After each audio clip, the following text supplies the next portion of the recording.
بسم اللہ الرحمن الرحیم۔ دولت کا سلطان سب سے تگڑا وظیفہ۔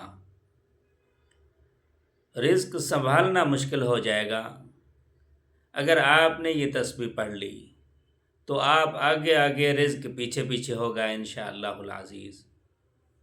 لیکن آپ کو یہ 3 کام ضرور کرنا پڑیں گے۔ سب سے پہلا کام یہ ہے کہ آپ نے باوضو رہنا ہے، اور دوسرا کام یہ ہے کہ آپ نے 5 وقت نماز پڑھنی ہے، اور تیسرا کام آپ نے بعد نماز فجر اس دعا کو 200 مرتبہ پڑھنا ہے۔ چلتے پھرتے پڑھ لیں، سبحان اللہ و بحمدہ سبحان اللہ العظیم، سبحان اللہ و بحمدہ سبحان اللہ العظیم۔